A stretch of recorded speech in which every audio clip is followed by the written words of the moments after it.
গৃহস্থ সাধু সেবা করুক এবং সাধু সন্তের উপর ভক্তি প্রদর্শন করুক, শ্রীমা তা চাইতেন।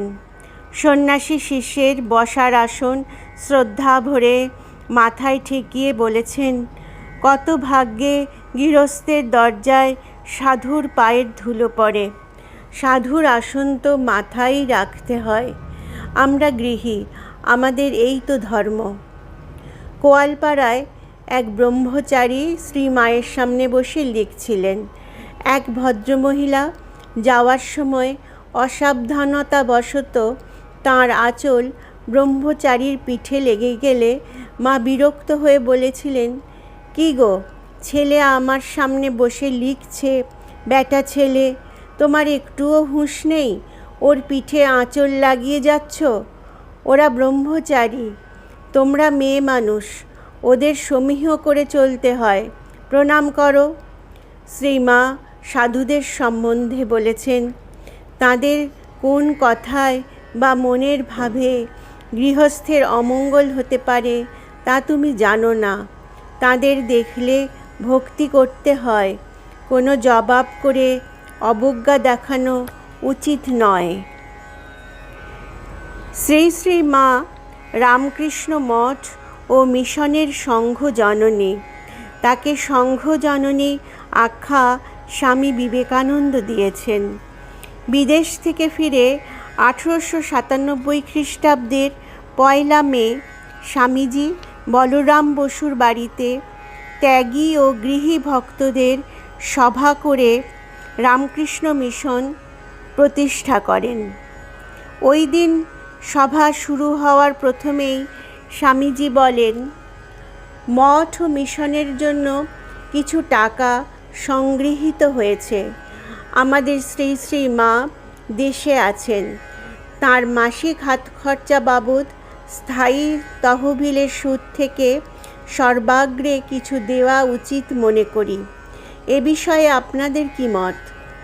সকলেই এই প্রস্তাব অনুমোদন করলেন, কিন্তু মাকে কত টাকা করে দেওয়া হবে সে সম্বন্ধে অনেকে বললেন, ব্রাহ্মণের বিধবা, পাড়াগাঁয়ে থাকেন, যা হোক সামান্য 5-7 টাকা দিলেই হবে। এতে স্বামীজি অত্যন্ত দুঃখিত হলেন। বললেন, আমরা সন্ন্যাসী হয়েছি, বেটা ছেলে, প্রয়োজন মতো ভিক্ষে করে মঠ চালাতে পারব, কিন্তু শ্রী শ্রী মাকে হাত খরচা বাবদ মাসিক 25 টাকার কম দিতে পারবো না। শ্রী শ্রী মাকে কি রামকৃষ্ণদেবের সহধর্মিণী বলে আমাদের গুরুপত্নী হিসেবে মনে করো?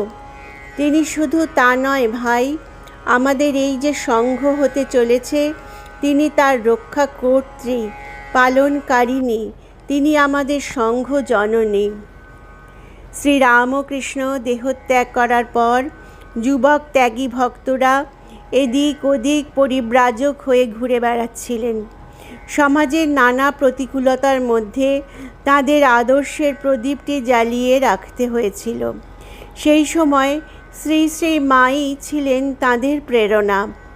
ঠাকুরের কাছে কেঁদে কেঁদে তিনি সংঘের জন্য প্রার্থনা করেছেন।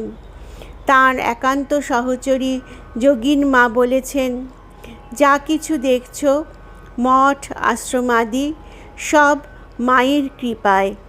যেখানে যা দেখেছেন, দেব বিগ্রহ, কেঁদে কেঁদে বলেছেন, ঠাকুর, আমার ছেলেদের একটু মাথা রাখবার জায়গা করো, 2টি খাবার সংস্থান করো। মায়ের সেই ইচ্ছা পূর্ণ হয়েছে। স্বামীজি ছাড়া একমাত্র শ্রী শ্রী মাই বুঝতে পেরেছিলেন যে শ্রীরামকৃষ্ণের আগমনের একটা যুগান্তকারী তাৎপর্য আছে। তাঁর ভাব তাঁর দেহত্যাগের পরেও যুগ যুগ ধরে জগতে বেঁচে থাকবে এবং তার জন্য প্রয়োজন হবে একটি সন্ন্যাসী সংঘের, যে সংঘের সন্ন্যাসীরা শুধু নিজেদের আধ্যাত্মিক উন্নতি নিয়েই ব্যস্ত থাকবে না, সঙ্গে সঙ্গে জগতের কল্যাণের জন্যও কাজ করবে। সেই জন্যই শ্রীমা শ্রীরামকৃষ্ণের দেহত্যাগের পর এত ব্যাকুলভাবে এর জন্য প্রার্থনা করেছিলেন। সংঘ তৈরির পেছনে মায়ের এই প্রেরণার কথা স্বামীজি মর্মস্পর্শী ভাষায় বর্ণনা করেছেন। 1900 খ্রিস্টাব্দে ক্যালিফোর্নিয়ায় আমার জীবন ও ব্রত, মাই লাইফ অ্যান্ড মিশন নামে বিখ্যাত বক্তৃতায়। একদিন আমাদের গুরুদেবের দেহান্তের দুঃখময় দিন এসে উপস্থিত হলো। আমাদের বন্ধু বান্ধব বিশেষ কেউ ছিল না, মাত্র 12 জন বালক লোকের কাছে বড় বড় আদর্শের কথা বলছে যে তারা সেই আদর্শ জীবনে পরিণত করতে দৃঢ় সংকল্প। সে কথা শুনে সকলেই উপহাস করত। উপহাস ক্রমশ গুরুতর আকার ধারণ করল। আমাদের ওপর রীতিমতো অত্যাচার শুরু হলো। সেদিন আমাকে সহানুভূতি দেখানোর কেউ ছিল না, শুধু একজন ছাড়া। কেবল সেই একজনের সহানুভূতি আশীর্বাদ ও আশা বহন করে আনল।